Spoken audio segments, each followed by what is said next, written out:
Movie के start में हम एक फैमिली को देखते हैं और उनके हेड अचीरो को देखते हैं, जिन्होंने अपनी सारी मेहनत से एक घर को बनाया था। लेकिन अचीरो की फैमिली को इस बात की बिल्कुल भी कदर नहीं होती। वो अचीरो को बिल्कुल ही फसूल और पागल समझती है। हालांकि अचीरो सारा दिन उनके लिए बहुत ज्यादा मेहनत किया करते थे, लेकिन वो लोग अचीरो की जरा भी इज्जत और कदर नहीं किया करते थे। अचीरो के बच्चों को उसको अपना डैड मानते हुए भी शर्म आती थी। उनका ये कहना था कि अचीरो ने अपनी लाइफ में कुछ भी नहीं किया और ना ही कुछ बनाया है, और उन्हीं की वजह से उनकी कोई भी जरूरतें पूरी नहीं हो रही थी। और इसी वजह से अचीरो बहुत ज्यादा डरपोक भी थे। लेकिन उनके फैमिली को ये बात समझ नहीं आ रही थी कि अचीरो अब बूढ़े हो चुके हैं, कि अब उनके काम करने की उम्र खत्म हो गई है और अब काम करने की बारी उनकी नहीं बल्कि उनके बच्चों की है। लेकिन अचीरो के बच्चे अपनी जिम्मेदारियों को नहीं समझ रहे थे और सारा इल्जाम अपने फादर पर डाल दिया करते थे। लेकिन इतना सब कुछ होने के बावजूद अचीरो बहुत ज्यादा मेहनत किया करते थे, और अचीरो फैमिली के होने के बावजूद भी वो अकेले थे और वो एक बहुत सीधे इंसान थे। इसलिए ऑफिस में भी कोई उनकी इज्जत नहीं किया करता था और ना ही अचीरो का कोई फ्रेंड था। और अब इन सारी सिचुएशन की वजह से एक दिन अचीरो की तबीयत खराब हो जाती है, और जब अचीरो डॉक्टर के पास चेकअप करवाने जाते हैं तो डॉक्टर उनको बताते हैं कि उनको कैंसर है और बहुत जल्द उनकी डेथ हो जाएगी। और अब ये बात अचीरो अपनी फैमिली को बताने की कोशिश करते हैं, लेकिन उनकी फैमिली इस बात को इग्नोर कर देती है और उनकी फैमिली के सभी मेंबर्स अपनी अपनी लाइफ में बिजी थे। और तभी अचीरो को एक खुशी मिलती है, और वो खुशी होती है एक डॉग। उनको एक डॉग मिलता है और वो डॉग अचीरो का बहुत ही ज्यादा वफादार था। और जब इस डॉग के बारे में अचीरो की वाइफ को पता चलता है तो अचीरो की वाइफ उस डॉग को बाहर निकालने का कहती है, लेकिन अचीरो का डॉग उनका पीछा नहीं छोड़ता। और अब अचीरो बार बार उस डॉग को अपने से दूर जाने के लिए कहते हैं, लेकिन वो डॉग कहीं पर भी नहीं जाता। अब अचीरो उस डॉग को अपने आप से दूर रखने के लिए एक पार्क में ले आते हैं, और वहाँ पर अचीरो को एक अजीब सी स्पेसशिप दिखाई देती है। और इससे पहले अचीरो को कोई बात समझ आती, वो स्पेसशिप इनके ऊपर आकर गिर जाती है और तभी अचीरो की डेथ हो जाती है। और इसके बाद हम अचीरो के दिमाग में एक फ्लैशबैक को चलते हुए देखते हैं, और तब देखते ही देखते अचीरो दोबारा से जिंदा हो जाते हैं और वो उस डॉग को लेकर अपने घर वापस आ जाते हैं। और अब उन्हें घर आने के बाद सब चीजें बहुत ही अजीब लग रही थी, और वो काम जो उनसे नहीं होता था अब वो उस काम को भी कर रहे थे, और उन्हें अपनी बॉडी के अंदर एक अजीब सी पावर महसूस होती है। और तभी वो अपने हाथ को देखने लगते हैं। तभी उनकी एक फिंगर का नेल खुल जाता है और उसमें हम 2 USB पिन्स को देखते हैं। और फिर जब वो अपने गले पर टच करते हैं तो उनका पूरा ही फेस खुल जाता है, और देखते ही देखते उनकी दोनों बाजू भी खुल जाती हैं। अब वो यहाँ पर सारी बात को समझ जाते हैं, यानी कि उस क्रैश लैंडिंग की वजह से ये सब कुछ उनके साथ हुआ था। और अब वो एक इंसान की शक्ल में एक टर्मिनेटर मशीन बन गए थे, और उनके साथ ही हीरो नाम का लड़का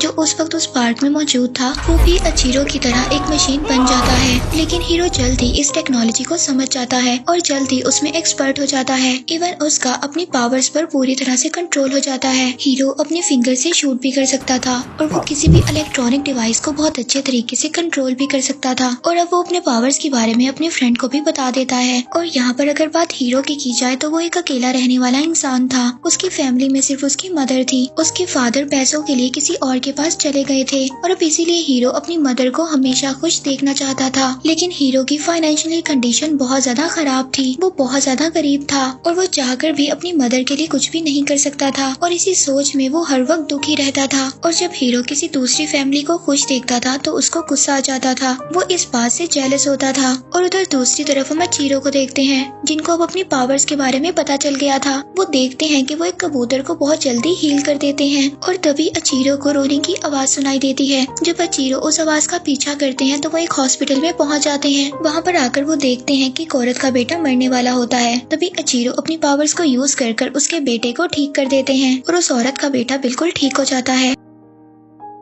अब अचीरो इस बात को सोच लेते हैं कि वो इस पावर को यूज करेंगे और लोगों की हेल्प करेंगे। और दूसरी तरफ हम हीरो को देखते हैं जो ये सोचता है कि वो अपनी पावर्स को लोगों को परेशान करने के लिए इस्तेमाल करेगा। और हम देखते हैं कि वो कॉलेज में कुछ लड़कों को परेशान करता है, और ये देखकर उसके फ्रेंड भी उससे डरने लगते हैं। और अब वो इन पावर्स की वजह से खुद को किंग समझने लगा था, और अब वो इस बात को भी सोच लेता है कि उसने किन किन लोगों से बदला लेना है। और सबसे पहले वो अपने फादर के पास जाता है, और वहाँ आकर वो अपने फादर की फैमिली को मारने लगता है। लेकिन किसी वजह से नहीं मारता और रुक जाता है और फिर वापस वो अपने घर जाने लगता है। तभी रास्ते में उसको एक फैमिली की हंसने की आवाज सुनाई देती है और तब हीरो को बहुत ज्यादा गुस्सा आता है और वो उस फैमिली को ही मार देता है और ये न्यूज जल्द ही वायरल हो जाती है। और जिस तरीके से उस फैमिली को मारा गया था, अब हीरो का फ्रेंड ये बात समझ लेता है कि ये सब हीरो ने किया है, क्योंकि इसके अलावा वो काम कोई भी नहीं कर सकता था। और अब इन सारी सिचुएशन की वजह से हीरो का फ्रेंड अपने बचपन की फ्रेंडशिप को खत्म कर देता है और अब इस वजह से हीरो बिल्कुल अकेला हो गया था। और दूसरी तरफ अचीरो भी इन सब से बहुत ज्यादा परेशान थे और वो परेशानी की वजह से ऑफिस का काम भी सही तरह से नहीं कर रहे थे और वो अपनी जॉब को बचाने के लिए अपने बॉस के सामने बहुत ज्यादा रिक्वेस्ट करते हैं। और फिर इसके बाद अचीरो वापस अपने घर जाते हैं। घर जाकर अचीरो की वाइफ उनको बताती है कि उनका बेटा अब कॉलेज नहीं जाना चाहता और उनकी बेटी भी कॉलेज चेंज करना चाहती है। और अचीरो को यहाँ पर सबसे शॉकिंग बात ये पता चलती है कि उसकी वाइफ का किसी और के साथ अफेयर है, लेकिन बेचारा अचीरो यहाँ पर भी किसी को कुछ नहीं कहता। उल्टा वो कहता है कि सबको अपनी लाइफ गुजारने का हक है और जो जैसा चाहे अपनी लाइफ को गुजार सकता है। इसके बाद वो अपने बेटे को कहते हैं कि वो लोगों से ना डरे और वो अपनी बेटी को भी कहते हैं कि आप अपना कैरियर आर्ट्स में बना सकती हो। और अब सारे विशेष पूरी होने के बावजूद इनकी फैमिली सारी गलती अचीरो की निकालती है और अब अचीरो दुखी होकर एक कोने में बैठ जाते हैं। तभी उनको एक आदमी के रोने की आवाज सुनाई देती है। वो हीरो के फ्रेंड की रोने की आवाज थी और वो हीरो की गलतियों की वजह से बहुत ज्यादा परेशान था, क्योंकि उसका फ्रेंड एक गलत रास्ते पर चल रहा था।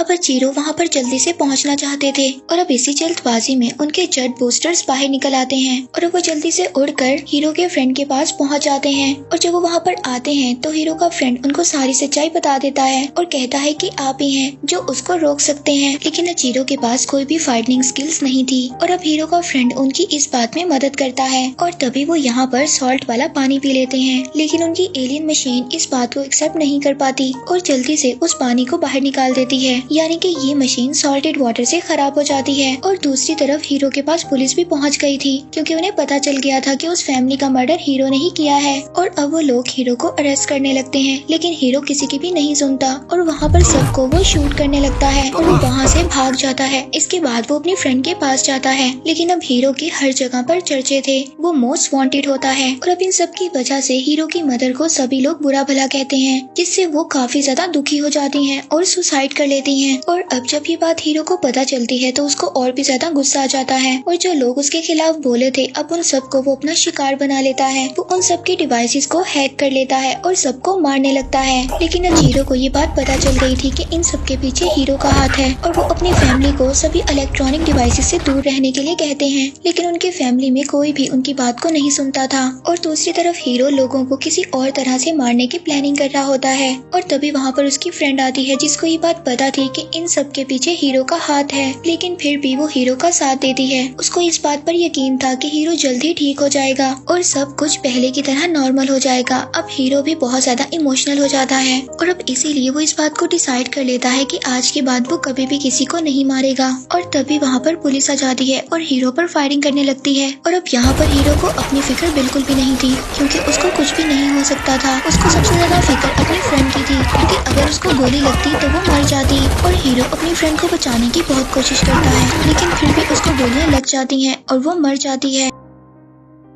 और अब यहाँ पर उसको बहुत ज्यादा गुस्सा आता है। वो इस बात को डिसाइड करता है कि अब वो पूरी दुनिया को खत्म कर देगा। और अब वहाँ पर जितनी भी स्क्रीन्स थी, like building screen, monitor screen और फोन की स्क्रीन, सबको हैक कर लेता है और इस तरीके से वो सभी को मारने लगता है। और अब इसकी वजह से पूरी सिटी में हलचल मच जाती है और सब लोग इधर उधर भागने लगते हैं। और दूसरी तरफ वो लोग जो सर्वाइवर्स थे, उनको ये सब बातें मजाक लग रही थी, जिसमें अचीरो के बच्चे भी शामिल थे। और अब अचीरो भी हीरो की फ्रेंड की मदद से सभी स्क्रीन को हैक कर लेता है और सबको एक मैसेज पहुंचाता है कि सब लोग अपनी इलेक्ट्रॉनिक डिवाइसेस से दूर रहें। और अब सब लोग अपनी इलेक्ट्रॉनिक डिवाइसेस को खुद से दूर कर देते हैं और अब ये करने से लोगों का डेथ रेट कम हो रहा था। और अब हीरो भी अपने वेपन्स का यूज करने लगता है। वो शहर की सभी बिल्डिंग्स पर मिसाइल्स को फायर करने लगता है। और अब ये सब देखकर अचीरो हीरो के पास जाते हैं और उससे लड़ने लगते हैं और इन दोनों की बहुत ज्यादा फाइट होती है। लेकिन रास्ते में हीरो एक हेलीकॉप्टर के पायलट को गिराने की कोशिश करता है, लेकिन अचीरो उस पायलट की जान को बचा लेते हैं। और अब फिर से अचीरो हीरो से भागने लगते हैं क्योंकि वो उसकी तरह पावरफुल नहीं थे और अब अचीरो अपने जाल में फंसाकर हीरो को सॉल्टेड वाटर पिला देते हैं